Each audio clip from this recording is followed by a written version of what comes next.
Hello friend, welcome again my channel the bridge में सुरेश पटेल आपके अपने चैनल द ब्रिज में बहुत बहुत स्वागत करता हूं। और दोस्तों, जैसे कि आप टॉपिक देख पा रहे हैं कि आज के इस लेक्चर में हम ओम्स के लॉ को पढ़ने वाले हैं। ठीक है फ्रेंड्स, ओम के नियम के बारे में जानने वाले हैं, जो कि ओम्स के रूल के अकॉर्डिंग करंट के लिए उसका फॉर्मूला क्या होता है, रेजिस्टेंस के लिए इसका फॉर्मूला क्या होता है, वोल्टेज के लिए क्या फॉर्मूला होता है, वो भी हम क्रिएट करेंगे। और जो ओम से रिलेटेड जो हमको न्यूमेरिकल पूछे जाते हैं उसको भी फाइंड आउट करके हम देखेंगे।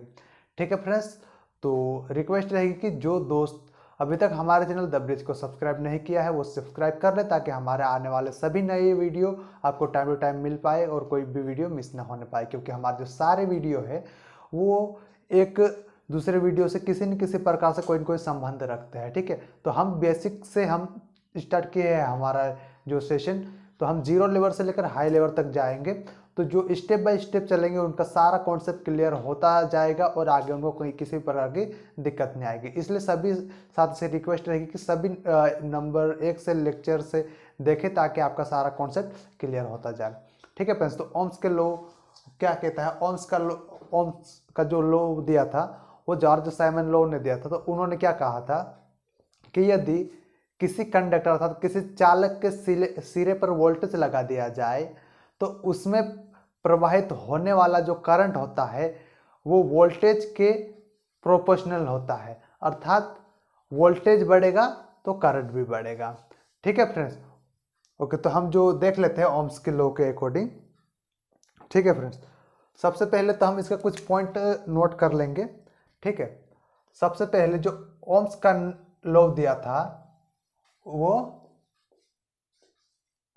जॉर्ज साइमन ओम ने दिया था। ठीक है, जिसके कारण हम इसको ओम के नियम कहते हैं। ठीक है फ्रेंड्स, ओम का नियम जो होता है, ठीक है, वो क्या है? हमारा लीनियर सर्किट अर्थात रेखीय परिपथ जो होता है उस पर ही लागू होता है। ठीक है, जो लीनियर सर्किट नहीं होती है उसके ऊपर ओम का लॉ लागू नहीं होता है।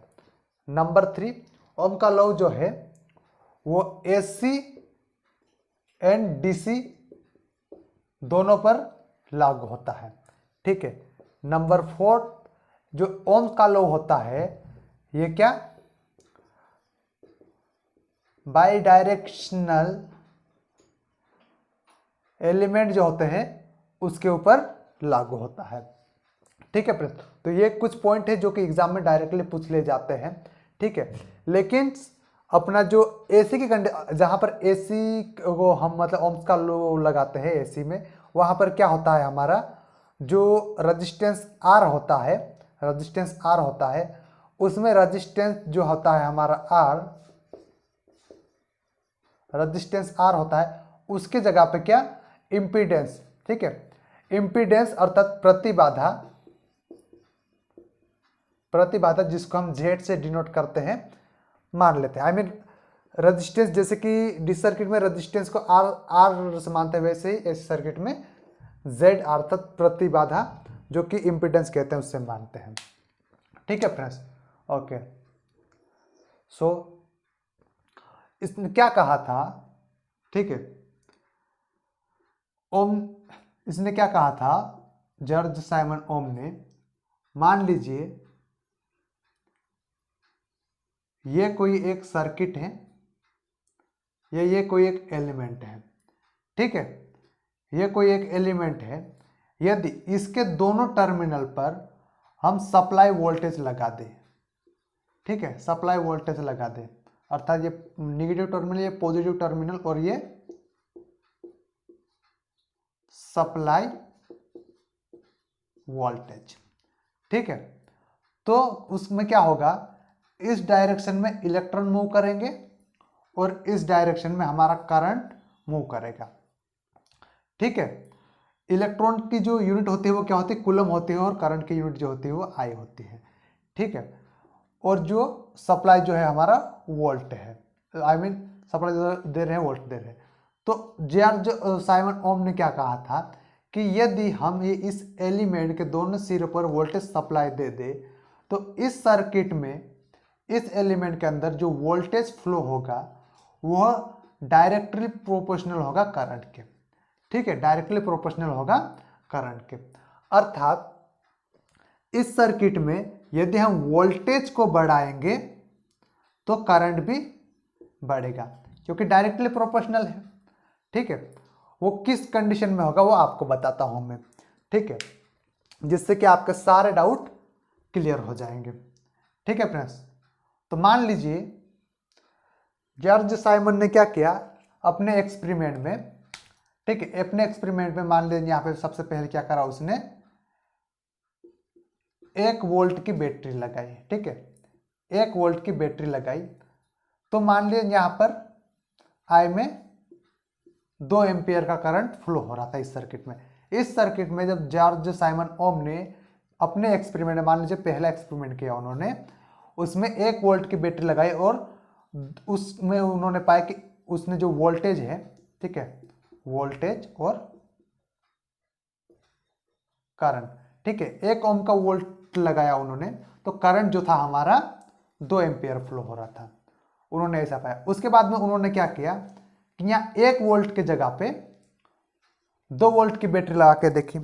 उस कंडीशन में उन्होंने पाया कि जो करंट जो है वो 4 एम्पियर फ्लो हो रहा है। ठीक है, जब उन्होंने दूसरे एक्सपेरिमेंट में 2 एम्पियर का बैटरी लगाई तो उन्होंने पाया कि 4 एम्पियर करंट फ्लो हो रहा है। फिर उन्होंने और एक्सपेरिमेंट करा, तीसरा एक्सपेरिमेंट करा, उसमें मान लीजिए 2 वोल्ट के जगह पे उन्होंने 3 वोल्ट की बैटरी लगा दी, 3 वोल्ट की बैटरी लगाई तो उन्होंने पाया कि यहां पर करंट उस कंडीशन में 6 एम्पियर फ्लो होने लग गया।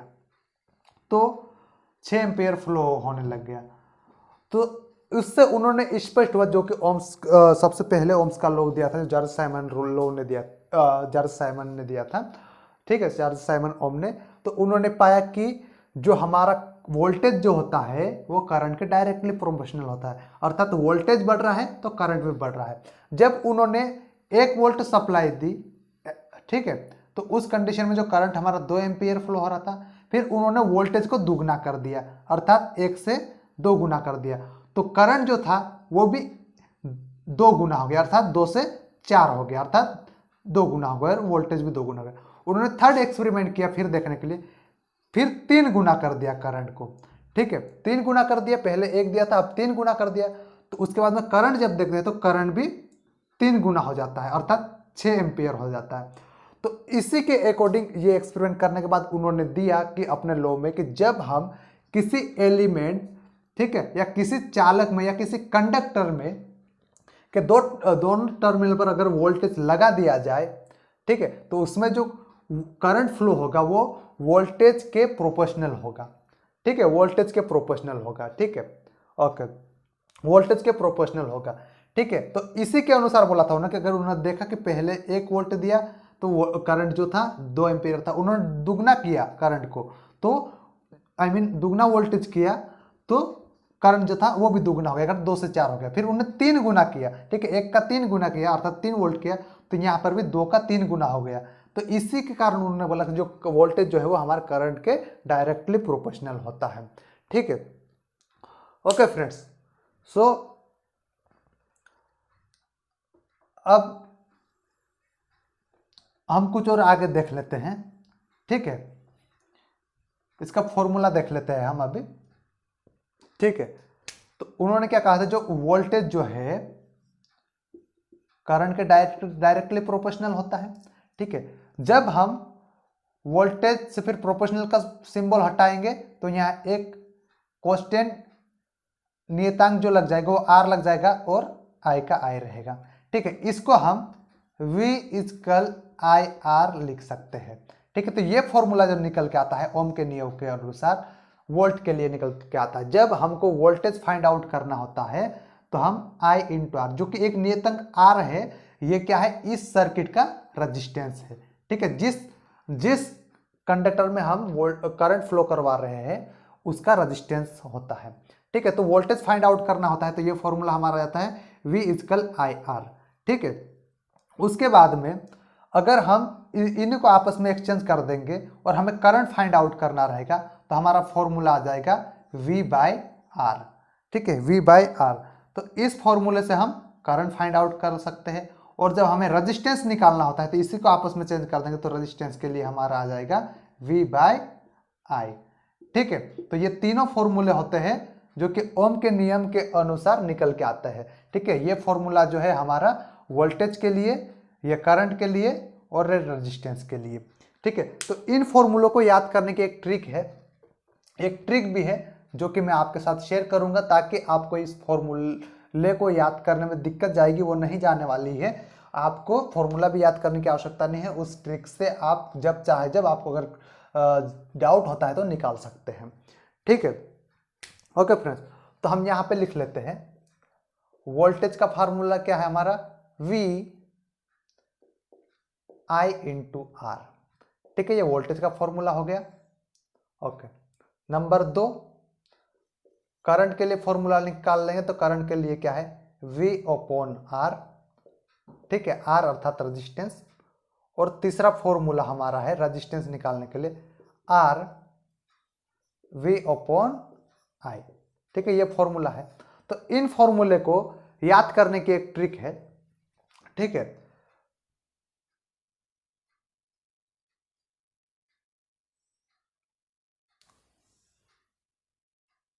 ठीक है फ्रेंड्स, आपको कुछ इस प्रकार बना लेना है, ऊपर V लिखना है। ठीक है, यहां पर I लिखना है और यहां पर R लिखना है। ठीक है फ्रेंड्स, तो इस तरीके से आपको सिर्फ ये याद रखना है कि इस प्रकार से आपको बना लेना है, ऊपर V लिख देना है, फिर I लिखना है, फिर R लिखना है। तो हमें मान लीजिए जब हमें वोल्टेज निकालना हो, ठीक है, वोल्टेज का फॉर्मूला निकालना हो, तो हमें जब वोल्टेज निकालना, तो वोल्टेज निकालना है तो V को दबा लेंगे हम। ठीक है, V को दबा लेंगे तो हमारा क्या दिखेगा, सिर्फ I और R। ठीक है, तो वोल्टेज का फॉर्मूला क्या रहेगा, I इंटू R। ठीक है, क्लियर। और जब हमें करंट निकालना रहेगा, तो अगर आपको करंट का फॉर्मूला याद नहीं है तो इस प्रकार बना लीजिएगा आप, और करंट को, जो करंट आई को दबा लीजिएगा। ठीक है, करंट आई को दबाने पे क्या होगा, आपको सिर्फ क्या दिखेगा, V अपॉन आर। तो करंट का फॉर्मूला क्या होता है, V अपॉन आर। ठीक है, और वैसे ही रेजिस्टेंस का फॉर्मूला निकालना है, तो रेजिस्टेंस को दबा लीजिएगा, तो आपको क्या दिखेगा, V अपॉन आई। तो रेजिस्टेंस का फॉर्मूला क्या है, V अपॉन आई। तो ठीक है, इस प्रकार आप इस ट्रिक से आप तीनों फॉर्मूले को याद कर सकते हो। ठीक है फ्रेंड्स, ओके। अब हम इसके कुछ उदाहरण से ले लेते हैं। ठीक है, एक और एग्जांपल दे देता हूं मैं आपको, जो कि यहां पर दिया था मैं, कि जो ओम्स का लॉ होता है वो केवल और केवल लीनियर सर्किट के ऊपर लागू होता है। ठीक है, तो हमने क्या माना था एक्सपेरिमेंट में, कि जो उन्होंने पहले वोल्टेज जो अप्लाई किया था और करंट अप्लाई किया था, पहले 1 वोल्ट, 2 वोल्ट और 3 वोल्ट अप्लाई किया था। उस कंडीशन में करंट क्या था, 2 एम्पियर, 4 एम्पियर और 6 एम्पियर। ठीक है, तो ओम्स का लॉ कहता है कि जो ओम्स का लॉ है वो केवल लीनियर सर्किट के ऊपर लागू होता है। ठीक है, तो मान लीजिए रेफरेंस है, ये वोल्टेज के लिए है और ये करंट के लिए है। ठीक है, 1 2 3। ओके फ्रेंड्स, तो सबसे पहले उन्होंने एक्सपेरिमेंट में क्या किया, पहले 1 वोल्ट लिया था। ठीक है, उस कंडीशन में करंट क्या था, 2 एम्पियर था। ठीक है, स्लोप बराबर बीच में आ रहा है। ठीक है, उसके बाद में उन्होंने वोल्टेज को 2 गुना कर दिया था, दुगना कर दिया, दुगना बढ़ा दिया 1 से 2। तो उस कंडीशन में जो हमारा करंट जो था, करंट क्या हमारा 4 गुना हो गया। ठीक है, फिर उन्होंने वोल्टेज को 3 गुना बढ़ा दिया। ठीक है, तो जो करंट था हमारा 3 गुना हो गया, अर्थात 6 एम्पियर।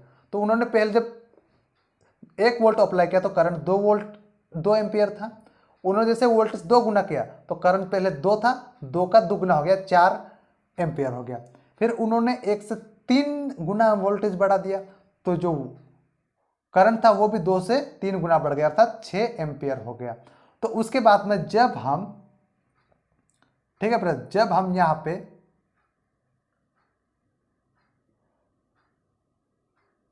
देखें, ठीक है, तो ये इसको मिलाएंगे तो कुछ इस प्रकार मिलेगा। ठीक है, ओके फ्रेंड्स, कुछ इस प्रकार मिलेगा। और जब हम एक लाइन खींचते हैं सीम पर एक लीनियर लाइन आएगी, इसीलिए ओम्स का लॉ कहता है कि जो ओम्स का लॉ होता है केवल लीनियर सर्किट पर ही यूज लागू होता है। और जो हमारी लाइन है ये क्या रेजिस्टेंस को इंडिकेट करती है, रेजिस्टेंस को इंडिकेट करती है। ठीक है फ्रेंड्स, ओके क्लियर। उसके बाद में यदि हमको जो एंगल बनता है रेजिस्टेंस के बीच में वो हमेशा करंट से लेते हैं। ठीक है, हमेशा करंट जो एंगल बनता है एंगल थीटा वो करंट की ओर से लेता है। अगर आई इस साइड रहेगा तो एंगल इस साइड से बनेगा। ठीक है, एक और देख लीजिए चीज जो आपको बोल दिया जाता है अधिकांश। मान लीजिए यहाँ पे ये वोल्टेज है और ये करंट है। ठीक है, हमको दो इधर दे दिया, ये R1 दे दिया और ये R2 दे दिया, और हमको पूछ लिया जाएगा कि बताइए इस सर्किट में कौन सा रेजिस्टेंस का वैल्यू ज्यादा है, R1 का वैल्यू ज्यादा है या R2 का वैल्यू ज्यादा है। तो हमको क्या करना है, जो जिस डायरेक्ट जहां पर करंट है हमारा वहां से हम एंगल लेंगे। ठीक है, यहां पर एक थीटा एंगल हो गया। ठीक है, उसके बाद में दूसरा एंगल लेंगे यहां से।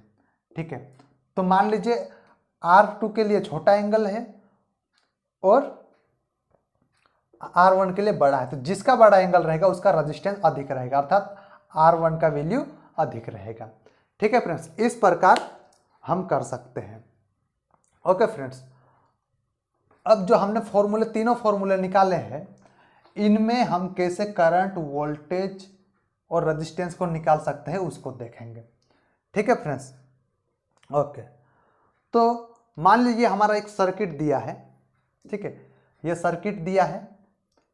इसमें क्या होता है, अगर मान लो हमको किसी सर्किट में कोई भी दो क्वांटिटी दे दे, कोई भी दो क्वांटिटी, या तो करंट दे दे और वोल्टेज दे दे और रेजिस्टेंस फाइंड आउट करना है बोले, तो हम उन दोनों क्वांटिटी में उनका वैल्यू पुट करके निकाल सकते हैं। या फिर मतलब दो कोई भी क्वांटिटी दे दे तो दो क्वांटिटी से हम करंट, रेजिस्टेंस और वोल्टेज का वैल्यू फाइंड आउट कर सकते हैं।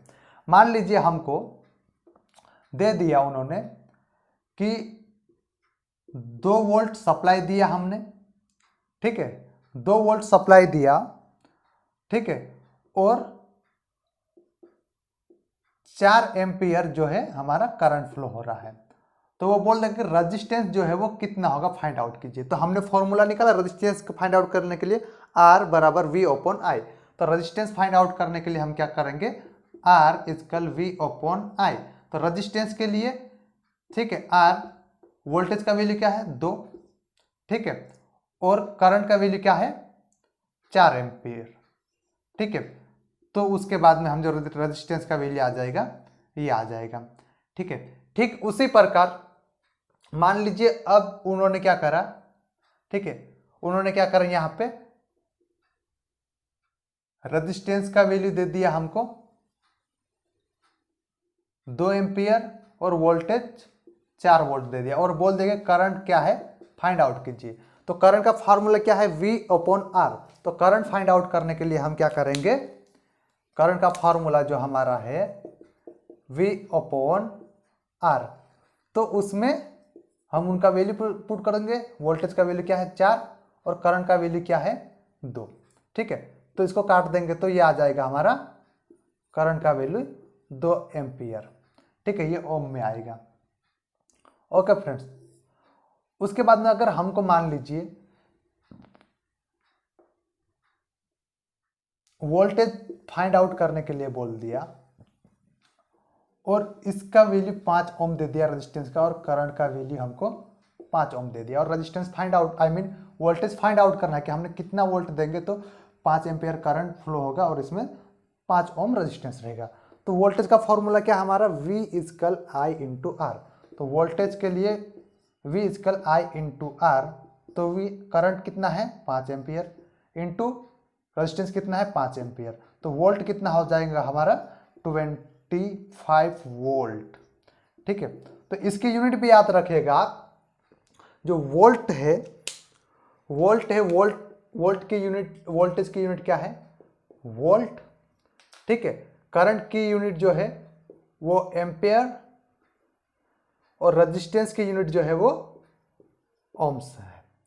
ठीक है फ्रेंड्स, ठीक है। तो आई होप कि आज जो हमने ओम्स का लॉ पढ़ा है उसमें आपको क्लियर हुआ होगा, फॉर्मूले हम किस प्रकार याद कर रहे हैं। ठीक है फ्रेंड्स, और उसका हमने एग्जाम्पल भी लेके देखिए किस प्रकार फाइंड आउट कर सकते हैं। उसके बाद में जो करंट और वोल्टेज है वो किस प्रकार डायरेक्टली प्रोपोर्शनल होता है, ठीक है, उसको भी हमने क्लियर किया। तो आई होप कि जो भी ओम्स के लॉ के अकॉर्डिंग आपका ओम्स के लॉ में जितने भी आपके डाउट्स होंगे वो क्लियर हुए होंगे। और यदि कोई और डाउट रह जाता है तो आप कमेंट बॉक्स में कमेंट कर लिख के पूछ सकते हो, तो हम आपका जो भी डाउट है उसको निश्चित रूप से क्लियर करेंगे।